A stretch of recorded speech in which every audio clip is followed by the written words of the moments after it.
ketika kita mencoba untuk mengimbau masyarakat untuk melakukan protokol kesehatan, di sisi lain kondisi pandemi terus meningkat, contohnya misalnya di Bali sekarang malah meningkat tajam, tapi masyarakat beberapa yang mungkin tidak sadar. Ketika diberikan imbauan, berikan aturan, itu sanksi ada di situ. Ketika diberikan sanksi, masyarakat marah. Bagaimana pemerintah sekarang bersikap kalau kondisinya demikian? Setiap aturan tidak akan ada gunanya kalau tidak ada sanksi, karena sanksi ini adalah penegakan disiplin.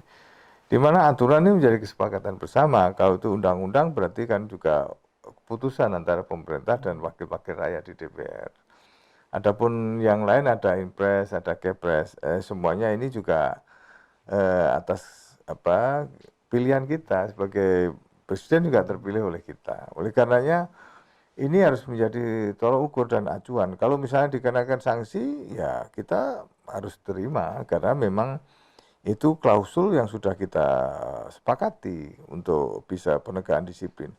Masyarakat yang masih keberatan terhadap sanksi, ya sebaiknya diikuti ya, aturan main. Karena di negara demokrasi itu ada 3 masalah, yaitu kebebasan, kesetaraan, dan aturan gitu. Nah, kalau kita mau semuanya jalan sesuai on the track, ya ikuti aturan ini. Insya Allah kita akan aman. Hanya persoalannya kadang-kadang ada yang melintir, ada yang menggoreng, ada yang sehingga. Nah, di situ persoalannya Pak. Di situ persoalannya ketika ada pertanyaan, ini dalam masyarakat dalam kondisi susah loh, kemudian ada sanksi, bahkan ada denda dalam bentuk uang.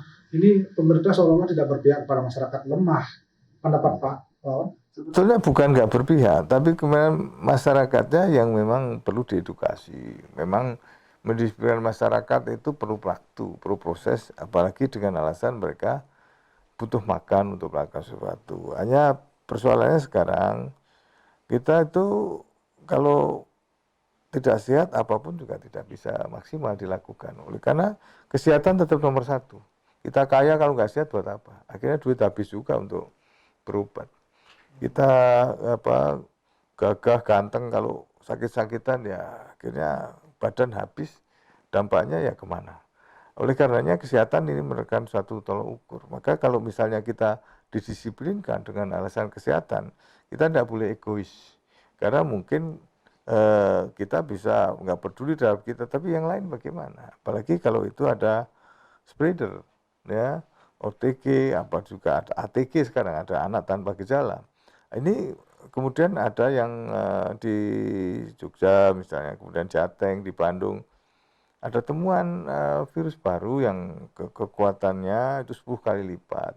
Oleh karenanya kalau kita mau menjaga disiplin secara tertib, insya Allah hal-hal yang siklus-siklus baru tadi itu bisa kita tepis. Itulah sebabnya maka kalau misalnya ada sanksi akibat keteledoran kita, ya ini ambil hikmah. Artinya pemerintah sebetulnya sudah sangat berusaha bagaimana persuasif dulu, kemudian kalau harus sanksi ya memang harus diterapkan itu Pak ya. Itu sebenarnya demi untuk kepentingan bersama. Tapi kalau ada pihak-pihak yang mencoba menggoreng untuk kepentingan politik, kira-kira apa pendapat Pak atau pandangan Pak Wawan?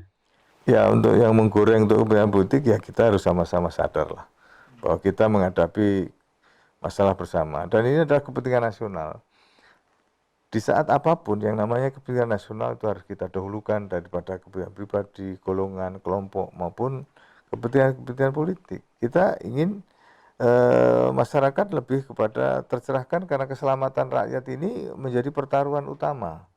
Oleh karenanya bagi teman-teman yang masih senang menggoreng sana sini untuk kepentingan tertentu, ya kita redakan dulu lah. Kalau pengamatan Pak sebagai intelijen di situ, apakah sudah ada yang mencoba untuk memanfaatkan momentum pandemi ini untuk kepentingan politik seperti itu? Oh sudah ada, dan itu mereka rata-rata artinya boleh dikatakan lawan-lawan politik gitu ya? Ya ini kan hal yang biasa di sebuah negara demokrasi pasti ada pro kontra pandangan yang berbeda. Hanya kita mencoba juga menarik ke rel bahwa selama kita berhadapan dengan kepentingan nasional maka kita harus bareng-bareng.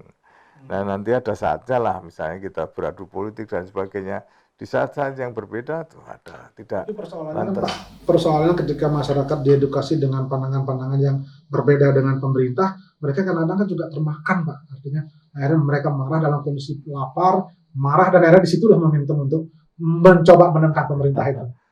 Memang ada ini pengaruh pada estom, emosi, sikap, tingkah laku, opini, dan motivasi. Dari gerakan-gerakan agitasi itu memang lantas berubah emosi masyarakat, terjadi distrust terhadap pemerintah ataupun juga semacam ketidakpercayaan, dan semuanya dibangun dengan cara-cara yang menurut saya dari masing-masing sudut pandang. Hanya kita berjiwa besar dan elegan. Kita bantulah masyarakat, bahan pemerintah ini keluar dari COVID-19 yang sudah menghantam seluruh sendi-sendi dunia ini. Kalau kita mau bertarung ya boleh, tidak masalah. Nanti itu juga ada masanya kita bertarung, momentumnya. Baik itu di pilkada maupun juga legislatif, DPD, ya kan, presiden ada masanya. Jangan sekarang, artinya jangan sekarang dulu ya. Konsentrasi untuk bagaimana kita keluar dari pandemi COVID. Tapi dari BRIN sendiri ada nggak mengingatkan pihak-pihak yang kira-kira mungkin ya ini kira-kira sudah agak melenceng jauh sekali dan memprovokasi masyarakat? Ya, kita selalu ingatkan, dan BIN itu punya patroli cyber 24 jam. Dan kita tahu mana saudara-saudara kita yang masih seperti langkah-langkah seperti itu, ya kita sampaikan kepada dia untuk kembali on the track, selalu begitu. Kemudian bagi mereka yang selalu menebar hoax dan sebagainya, kita ingatkan juga bahwa ada sanksi di Undang-Undang ITE. Nah ini supaya nanti dia bisa memperbaiki diri dalam bersikap, karena berselancar di dunia maya ini bukan di ruang hampa. Ini adalah ranah publik, bukan ranah privat. Nah ini yang perlu Kalau dikaitkan dengan kalau begini ini pemerintah atau mungkin yang pemegang kebijakan anti kritik ini, padahal saya sebenarnya ingin berkontribusi juga untuk memberikan pemikiran, karya, tapi begitu dikatakan begini anti kritik, bagaimana pandangan? Pemerintah tidak anti kritik, tapi berilah solusi yang baik, bukan yang lebih kepada agitatif tanpa solusi, atau hanya semuanya serba jelek tanpa ada solusi. Saya itu yang kita harap, apalagi yang menjurus ke arah hal yang tidak benar, fitnah, penggunaan ujaran kebencian, hate speech yang itu yang kita luruskan. Lalu masukan, saran itu biasa. Kita hari-hari udah seperti itu, dan yang penting dengan cara-cara yang memang baik, solutif ya.